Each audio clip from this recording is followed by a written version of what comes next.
Welcome, everybody. It's 1 o'clock here on the East Coast, so we'll get started. Thanks for joining. And what we're going to talk about today is waste auditing in healthcare, dumpster diving. What can we learn and how can we gain that knowledge from the waste that we generate in healthcare? Jonathan Slutzman, I'm the director for the Center for the Environment and Health and the medical director for environmental sustainability at the Massachusetts General Hospital. And a practicing physician in the emergency department. So the first question we have to answer is, what is waste? If we're talking about waste auditing, dumpster diving, what is waste? And the photo of the gentleman you see there, that's Potter Stewart, a former Supreme Court justice. And he famously decreed that he would know something when he saw it. That was not referring to waste, that was referring to something entirely different, but essentially that definition of waste holds true. So federal regulations in the United States basically define waste as things that are inherently waste-like, things that you dispose of. Now, the next question to answer is, why are we interested in looking at waste? And really, it's because to some degree, it's easier to identify the outputs from the healthcare system than the inputs. What we really care about is, what does it take to provide the care that we deliver? And that's the things coming into the system, which in a very rudimentary way you can think of as including the manufacture of stuff, the use of stuff, ongoing use of stuff, and then disposal of stuff. And in waste auditing, what we're doing is we're looking at that last section, the disposal piece, because it is so much easier to measure and quantify what comes out than what goes in to a healthcare system. So we're going to spend a couple of minutes now talking about waste audits that have been done and why they've been done and where they've been done. And these data come from a review of waste auditing in healthcare.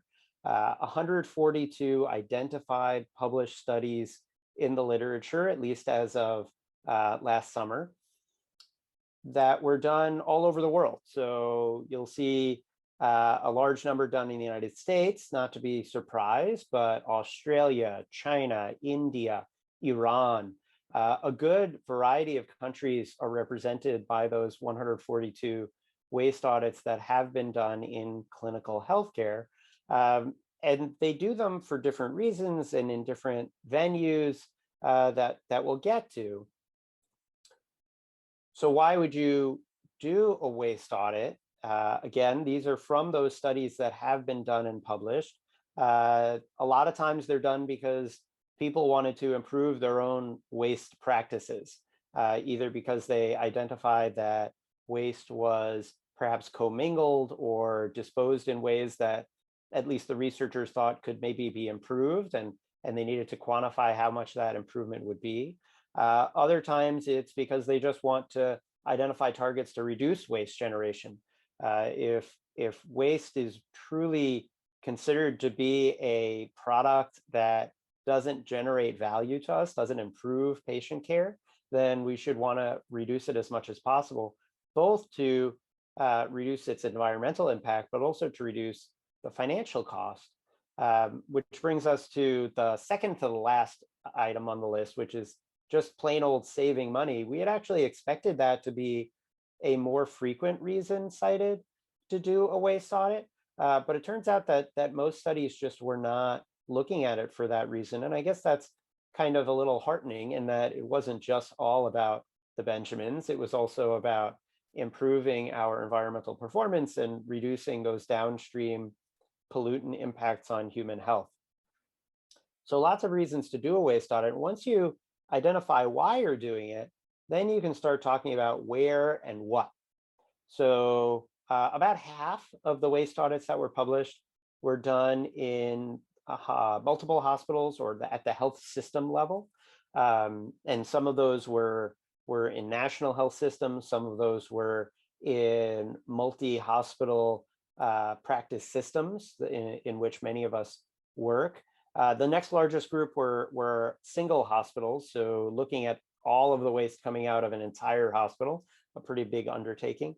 And then smaller numbers looking at either a single care pathway, like a particular operation or a particular procedure, or a single department, for example, the emergency department. And then what waste do people look at? They look at solid waste and biohazardous waste. Those are by far the most common. Those are your typical clear or white bag waste and red bag waste. But then lots of other categories were included. Sharps were an individual category, pharmaceuticals, recyclables, not on here, but about 9 or 10% looked also specifically at just linen waste. So sheets and towels, those kinds of things that were used and could be the target of a waste audit. So really, I think the gist that you should be taking away here is you could do a waste audit to try and improve any particular aspect of the care we deliver, whether it's at a large scale, like a department or a hospital, or at a small scale, if you're just interested in, hey, what can we do better when it comes to the linens that we're providing in our hospital? A waste audit would provide a lot of valuable data there. So let's dive a little bit more deeply into one of these studies. This is one that I led in our emergency department. It's the first waste audit done in a Western emergency department. And we collected all of the trash for 24 consecutive hours. It happened to be a Thursday at 11 p.m. until Friday at 11 p.m. So a pretty representative weekday in our department. This is before the COVID pandemic. So not really representative of the care that we're providing today, but certainly representative of the care that we used to provide. And the numbers are a little bit shocking in that, first of all, we generated almost 700 kilograms of waste in one day. So call it about 1,500 pounds of trash and sharps and red bag waste in just one day. And almost 2/3 of that was plastic, either hard plastic or soft plastic. And some of that is packaging. Some of that is actual clinical care items, things like basins or bedpans or the trays in which some of our equipment are delivered. So quite a bit of plastic waste is just generated from single-use devices and then thrown into the trash. The vast majority of our waste is municipal solid waste, or that white bag or typical landfill waste. And then about 10 or 11% was regulated medical waste, the red bag waste. But of that 11% regulated medical waste, of those 72 kilograms, 85% of it actually didn't need to be in a red bag. So it was misclassified in what we would call red bag contamination, in that it could have been thrown away in a standard trash bag. Now, you might think that's not a big deal. It's still waste. It's still being disposed of. And that's true. But on average, across the United States, regulated medical waste costs about 10 times more to dispose and requires a whole lot more in terms of energy and environmental impact to dispose, because either it is incinerated, which generates quite a few air pollutants and requires quite a bit of energy to perform the incineration, or it's rendered safe, typically by an autoclave. So again, high energy, high water use, high impact process, and then landfilled. So that's high environmental intensity, high cost, when it doesn't even need to be, about 85% of the time, for the waste that we were generating. And then really what you see is that only about 33 kilograms went into our recycling bins. And the reality is that even if we maximally recycled, we could only get about a third of our waste to be recyclable. And that's even if we consider much of the plastic, which today is really not particularly recyclable due to economic forces. So quite a bit of waste, and you can see the kinds of information that we can glean, including the fact that we had 14 kilograms of things that were predominantly unused. So we're talking about tourniquets that were still in their original packaging, or believe it or not, a bunch of cartons of drinks, drink cartons like cranberry juice or cans of ginger ale that just ended up in the trash, never having been opened. And then my personal favorite, one fully intact banana that was not even peeled was in the trash can. So we can then take those data and use them for a number of purposes. The first is you would think, hey, let's extrapolate that. This is 1 day of waste. What does that look like for the year? And the answer is that 1 day of waste in the emergency department would translate into between 200 and 250 tons of waste annually in one emergency department, based on about 2 kilograms of waste generated per patient. To put that in a little bit of perspective, the average household in the United States, each person generates about 4 pounds of waste per day total. So that's a little bit less than 2 kilograms for the average person. And the average emergency department visit generates a day's worth of waste for one visit. That just should be shocking to you. It's a lot of waste. And we have to get rid of that waste, which generates environmental pollutants on its own. Just disposing of the waste from the emergency department from 1 day was equivalent to driving a car 7,700 miles, which is actually more than I drive my car in a year. So 1 day of emergency department waste generates more greenhouse gas emissions than me driving my car all year. And you see here in the background, this isn't even all of 1 day of waste that you can see. That's only part of it, since we had already sorted it quite a bit. So that gives you a little bit of the kinds of power that you can get out of a waste audit and the kinds of information you can glean. Let's cover a little bit how to do it. And if you're sitting there thinking, oh, it'd be kind of interesting to learn what our waste practices are and how much we're producing and what it looks like, how do I go about doing it? The first step is to sit down and say, what's my goal? What's my scope? What am I trying to learn here? What's my audience? Who's going to be using these data? What are they going to be an input towards doing afterwards? And that's going to contribute to defining what your system boundary is. In our case, we looked at the boundary of the emergency department, which included all of the waste generated within the walls of our emergency department. So that included if a patient or family member came in with their bag of McDonald's and threw it into one of our trash cans, that was part of our waste.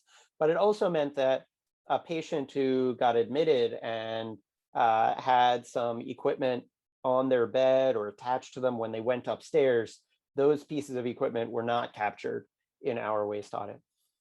You need to identify what your timing is. Are you looking at 1 day, a week, a month? And that's going to govern the level of detail that you can get. The simplest waste audit would be, I'm going to take all the bags, I'm just going to weigh the bags, and I'm going to learn, okay, we're generating this much red bag waste per day or per week or per month, so that I could track how much we're producing over time. The benefit there is it's relatively easy. You can get large, long lengths of time included. The drawback is you just don't have the granular detail to see what's driving that waste. Is it contamination? Is it plastic? Is it textiles? What aspect is really driving it to try and reduce it? So once you have your goal and scope, then you can talk about, do I want to do a longitudinal study, or what we might call a pre-post, where you do an audit, you have some sort of intervention with a target metric, and then you do your intervention, and then you audit again to see what the differences are. Looking back at those 142 waste audits that have been published in healthcare to date, about 27 of them were these longitudinal or pre-post studies. So a reasonable fraction, but the vast majority are not. So don't feel like you have to do a pre-post. You gain quite a bit of information just doing a one-time audit. The next step is to actually collect your data. So you have to identify, where am I going to store this waste as I go through it? And it's not a small task. 24 hours of waste in the emergency department, as I mentioned, about just under 700 kilograms, required about 40 person hours to sort and weigh and record. So the more waste that you're sorting and recording, the more time it's going to take people to go through it, which means you're going to need a physical space to keep it while you're going through it. And so we required a room for about 3 days to go through 1 day of emergency department waste. And again, the detail that you go into is going to define how long you need that space and what you're going to do. You need to work with your environmental services folks to collect the waste, to bring it where you're going to be sorting it, and then to take the waste away when you're done so that it can be properly handled and disposed. Once you have your data, you can then normalize it. That's going to require getting some administrative data, like how many patients did you see? What kinds of patients? Were there any other particular aspects that you're interested in? So for example, if you wanted to audit trauma activations, how many were there? How many are there over the course of a year? And you can use those data to normalize and then extrapolate. And then the last bit is comprehensive reporting. It is imperative that when you're doing something like this, you are as clear as possible in the methods that you use so that other folks can understand any differences between what you did and somebody else did and why you got the results that you did. So I've been mentioning kind of what you can do with waste audit data, and they can be an input to other things. For example, you can use waste audit data to be an input for a life cycle assessment study where you look at a process from cradle to grave to get the environmental impacts. And your waste audit results would go into the second step here, the inventory analysis, where you would say, okay, now I know what goes into the system. I can use those bits of information to build my environmental model. Similarly, you can use it when you're talking about a circular economy analysis, where you're trying to change from our traditional linear economy of producing things, using things, disposing of things, to producing things, using things, and then re-entering those things into a cycle to be reprocessed and reused, that you would be able to identify, okay, which of these things can be reprocessed? How can they be, where do they get re-entered into the product lifespan so that we can make better use of the resources that we have? So I hope what you've taken away here is that waste can be a measure of inputs to our health system, which is easier to measure on the output side than the input side. Waste audits are a very common tool for measuring environmental impacts. 142 of them have been done and published in healthcare to date. I expect many more to be coming, and they're clearly useful to use as inputs to larger environmental assessments, with our ultimate goal to be providing environmentally responsible, climate smart care to our patients to reduce the impacts of pollution on our communities and keep our patients healthy and safe. So with that, I'll say thank you. If anybody has any questions, please feel free. You can unmute yourself, ask, put it in the chat. I'll be happy to answer.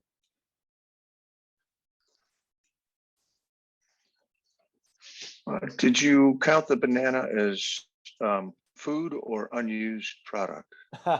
Good question. We actually counted it as both, although in that table it's only counted once. I see. Okay. Just curious. Hey, Jonathan, that was really interesting. What kind of permissions did you have to get from your institution to do this? Great. I assume the IRB doesn't have to be involved, but who else does? That's right. So it's technically not human subjects research, because the subject of our research was the trash. We thankfully didn't need to get them involved. Plus, it's a quality improvement project. So aside from that, the folks who needed to be involved, number one, we needed the department administration to say, yes, we support this, which was really, really easy in our department. The more important piece is environmental services, or whatever the department is called at your institution, who generally handles the waste and the disposal, because they really need, for the time period of the audit, you're changing their usual practice. So they would normally, go around the department collecting trash bags and putting them in a holding area, then taking them to wherever it goes to in our case, it goes to another holding area, to a loading dock where it gets disposed. At least for the white bag. The red bag, we actually have a giant autoclave where we autoclave our red bags on site. And what you're asking them to do is to say, nope, actually, we want you to redirect that to this other holding space where we're going to go through it. And then when we're done, we need you to come and take it away. Our environmental services team was super supportive, and it was really actually pretty easy for them to work around it.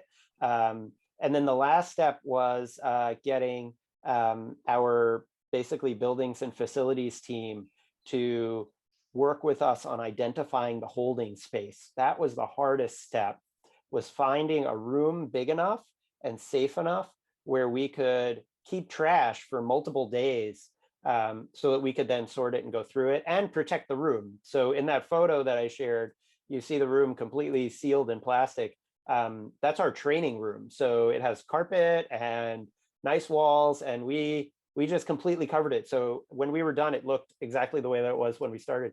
And that was the hardest part. But really, you need to get those folks involved. And with that, we were able to do it. Right now, we're actually planning on doing an inpatient audit in one of our general medicine floors. And again, the same folks are involved, with a little bit more involvement of our nursing staff, because they're more involved on the inpatient side with spaces and waste management.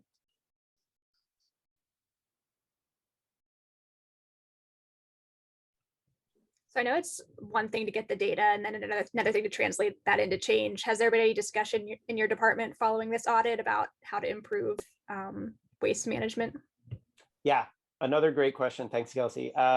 We have a project ongoing right now that's actually being worked on by one of our physician assistants, to survey our staff to identify what it is that's really driving. The first target we're aiming for is that 85% red bag contamination rate, where we're autoclaving all of this waste that just doesn't need it. And that's a lot of energy required. So we're going to be gathering some information on why that is. Once we have that, then we can talk about implementing some sort of change, whether that's education or engineering controls, like where the cans are and what they look like, or some administrative controls like better signage that's directly on the cans, so that we can reduce that contamination rate.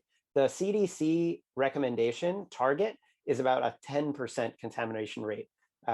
Few places are able to get to that level, but we have plenty of room to get there. Did you mention what the rate of white bag contamination was? That's a good question. It was really, really small. We did identify a very tiny number of sharps that we identified that were not in sharps containers, but otherwise we didn't identify any biohazardous waste in white bags. All right, well, Jonathan, thank you very much. We're actually at time. We have to cut the session off, but I hope this is just a starting point to continue this conversation, because it's a really important one. Great, thank you all, fantastic.